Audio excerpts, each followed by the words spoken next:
जय श्री कृष्णा फ्रेंड्स, आज आपके साथ में चैप्टर 13 का टेक्स्ट 22 शेयर करना चाहूँगा।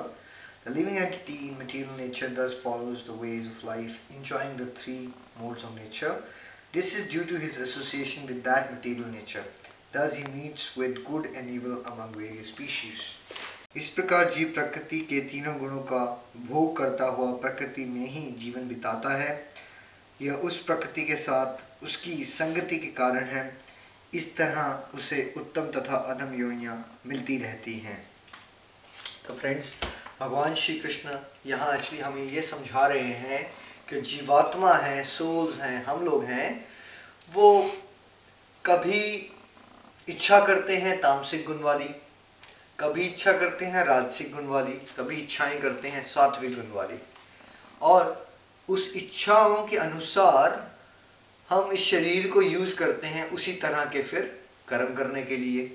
जब किसी की प्रवृत्ति या इच्छाएं तामसिक हो जाएंगी तो वो बुरे कर्मों में अपने आप को लगा लेगा, जिसको पाप कहते हैं। जब राजसिक हो जाएंगी तो वो कभी बुरा भी करेगा, कभी अच्छा भी करेगा। राइट?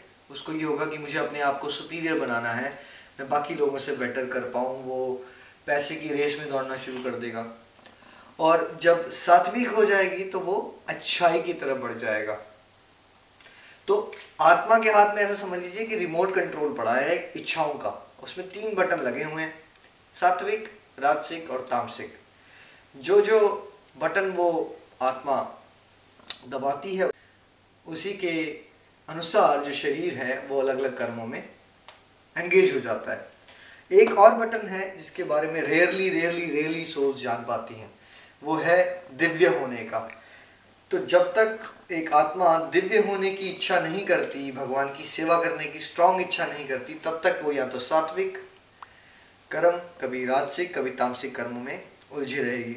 उससे क्या होगा, अगर वो सात्विक करेगी तो उसको अच्छे जन्म मिलेंगे, तामसिक करेगी तो उसको बुरे जन्म, अर्थ के भी नीचे के प्लैनेट्स हैं, सूतालोक, पतालोक, वहाँ डाला जा सकता है। और अगर वो एवरेज राजसिक कर्म करते रहे तो ये जो अर्थ जहाँ हम रह रहे हैं ये राजसिक कर्मों का एक प्लैनेट है, तो हो सकता है उसको बार बार यहीं जन्म लेना पड़े। ठीक है, लेकिन जन्म और मृत्यु से वही बाहर निकल पाएगा फ्रेंड जो दिव्य होगा, जो भगवान की सेवा की तीव्र इच्छा को अपने जीवन में उतारेगा। फ्रेंड्स, अगले वीडियो मिलते हैं अगले श्लोक के साथ। जय श्री कृष्ण।